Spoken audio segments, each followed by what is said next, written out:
Contrapunto Primera Emisión. Contrapunto Primera Emisión. Ya tenemos a esta hora en el micrófono de Huancavilca 8:30 al señor doctor Ramiro Aguilar, ex candidato a la vicepresidencia de la República del Ecuador con Dalo Bucaram, su movimiento FE. Y obviamente pues asambleísta y de mucho trajinar también ya políticamente, mi estimado doctor Aguilar.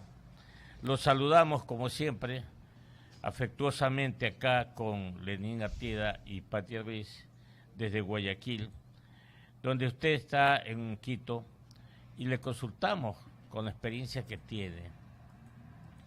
¿Usted se esperaba que esta asamblea, la Asamblea Nacional, cambie antes que cumpla su periodo de 2 años? Por ejemplo, la elección del presidente de la Asamblea, 2 años, y esté todavía cambiando y aún no haya cambiado.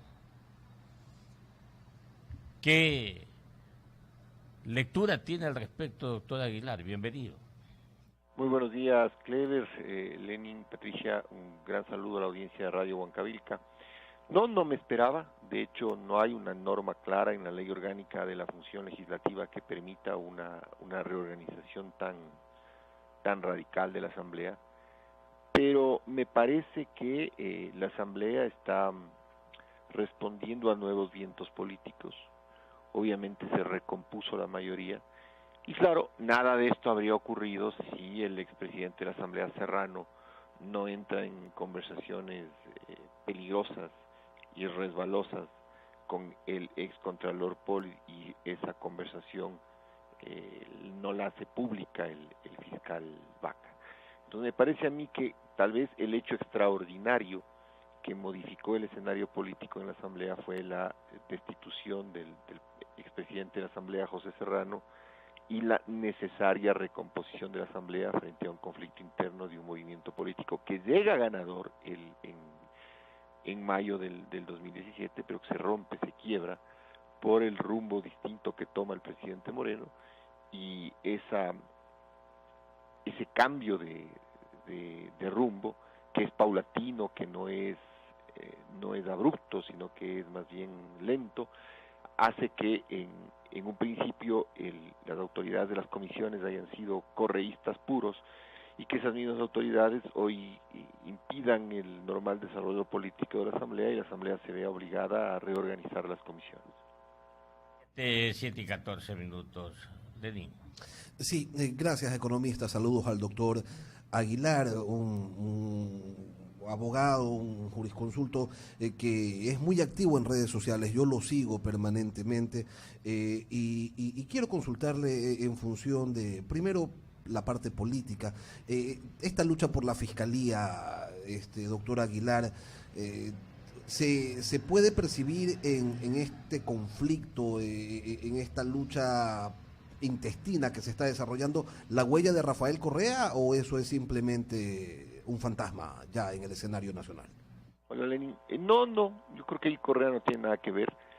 El conflicto interno en la fiscalía obedece a quién quedará posicionado después. Me explico mejor.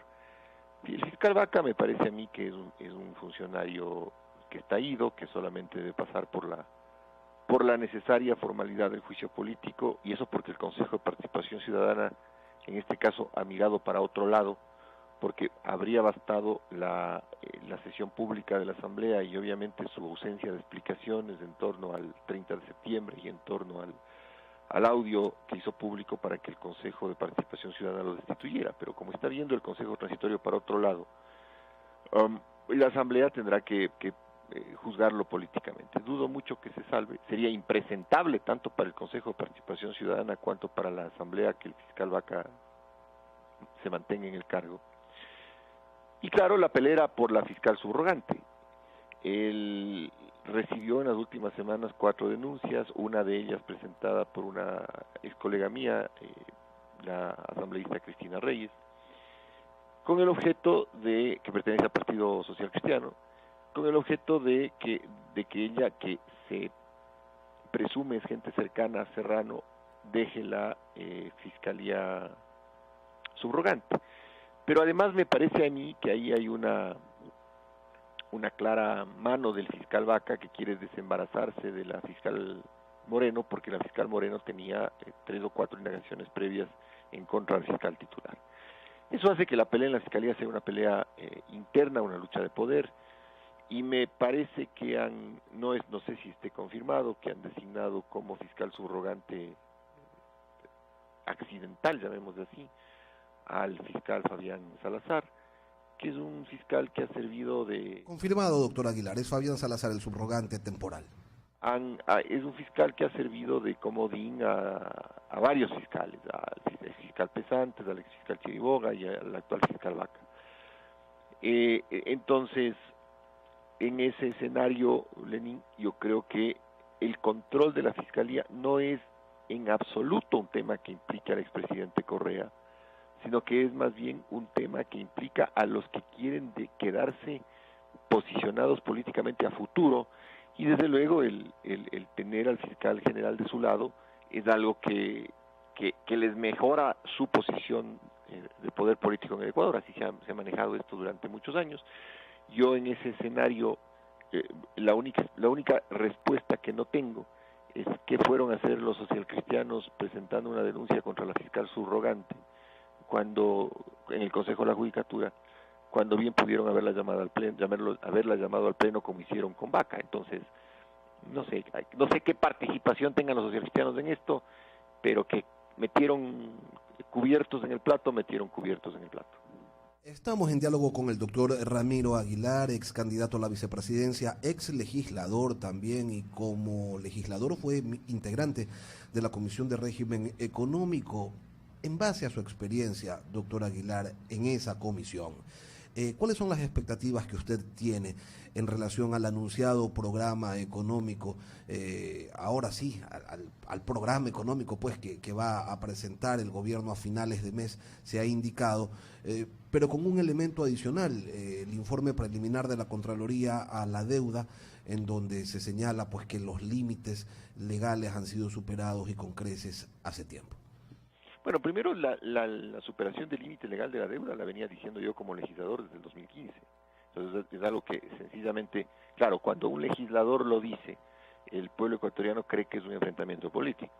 Cuando la Contraloría lo dice, a pesar de que el Contralor tiene serios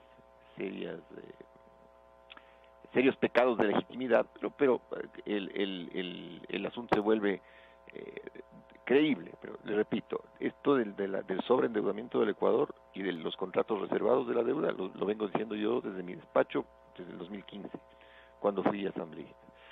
Ahora, el plan económico, Lenin, es una cosa bien seria, porque además es algo que el gobierno ha demorado un año, no hay trabajo en el país, no hay inversión privada. Entonces yo creo que la agenda, ojo lo que estoy diciendo, la agenda del plan económico pasará por revisión de la tarifa de combustibles.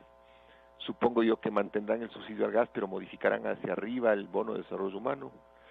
Tendrán que reducir el impuesto a la salida de divisas, porque eso es parte de lo que les pide el Fondo Monetario. Tendrán que de alguna manera tratar de reducir personal que está vinculado al Estado a contrato o con nombramiento provisional. Ojalá lo hagan con prudencia, porque eso puede generar un efecto en quienes tengan préstamos hipotecarios.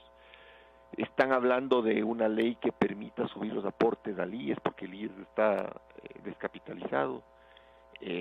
Pero para eso yo preferiría que el Estado honre y redima y les devuelva al IES los más de 10.000 millones de dólares que tienen bonos, que también en su momento les advertí al país que el IES estaba sobrecomprando bonos del Estado ecuatoriano por más de 10.000 millones de dólares. Dicen que el déficit de la salud es de 20.000 millones al 2025, 2050, pero ahí hay 10.000 millones de dólares que están en bonos del Estado.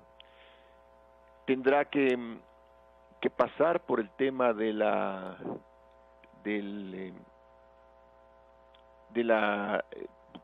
revisión de salarios. Yo creo que los salarios de nivel jerárquico superior también tendrán que ser revisados.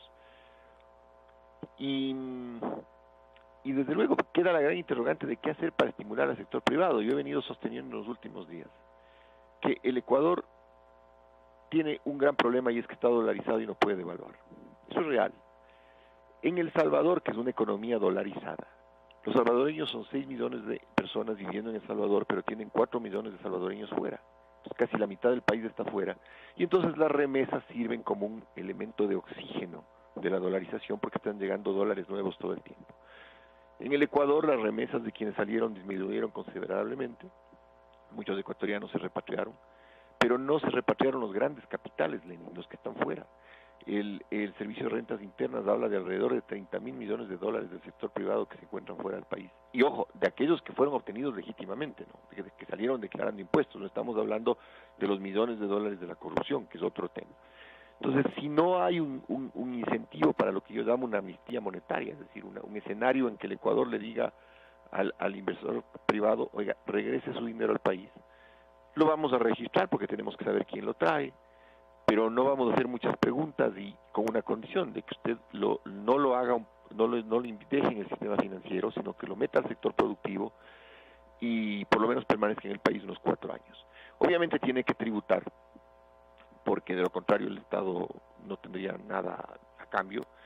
Espero que el gobierno no pase por una flexibilización laboral que es un clamor de ciertos sectores privados que entienden que mientras más fácil sea votar un trabajador es mejor. Pero sí, desde luego, hay que encontrar modalidades de trabajo con protección al trabajador, pero que permitan que se incorporen al sector productivo personas que están desempleadas. Pero ahorita... Doctor Aguilar, una precisión. Cuando usted dice debemos repatriar capitales sin hacer muchas preguntas, bueno, si no hacemos muchas preguntas podría venir dinero que haya tenido pues cualquier origen, ¿no? Como usted decía en un tuit, dinero que se haya hecho por la derecha, pero también otro que se haya hecho por la izquierda. Pero al que me refiero es al que se hace por la derecha, porque si usted pide registro, es decir, quién es usted, cuándo sacó el dinero del país, regréselo, por qué lo sacó no nos interesa mucho. Estamos hablando del sector productivo privado, o sea, no estoy hablando ni de narcotraficantes, ni de gente de la corrupción, no, porque ese además jamás se va a registrar, porque jamás va a poder decir por qué sacó el dinero del país. Aquí estamos hablando de empresarios que decidieron sacar el dinero del país, con una decisión legítima, desde luego, porque ellos tienen el derecho a ponerlo donde quieran, pero que queremos seducirles, esa es la palabra, seducirles para que regresen a confiar en el Ecuador y a invertir ese dinero que sacaron en la actividad productiva ecuatoriana. Y yo soy un poco más duro cuando hablo de esto, es decir, al final es dinero que ellos hicieron en el Ecuador durante estos 10 años de bonanza petrolera, y que el Ecuador al menos debe tener la oportunidad de que ese dinero se reinvierta y genere producción en el Ecuador. Pero a ver, en la economía lo sentimental no existe, entonces hay que darle una razón al sector productivo para que regrese ese dinero y lo haga producir.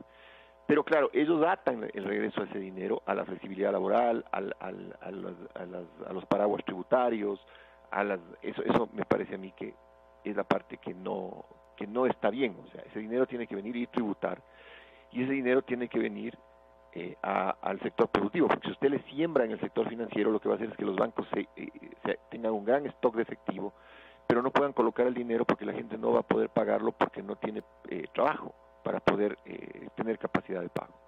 Lo que le decía a Lenin es que ese capital hecho por la izquierda, narcotráfico, corrupción, etcétera, no, pues ese tiene que haber una actuación real del Estado, real de la Fiscalía del Ecuador para poder repatriar los capitales. Es decir, yo no necesito convencerle al delincuente de que regrese el dinero porque yo tengo la fuerza legal para procesarlo y hacer que el dinero sea incautado y regrese al Ecuador. Son las 7:25 de la mañana y aquí en Radio Huancavil que estamos dialogando con el doctor Ramiro Aguilar. Doctor, me va a disculpar lo disperso de mis preguntas.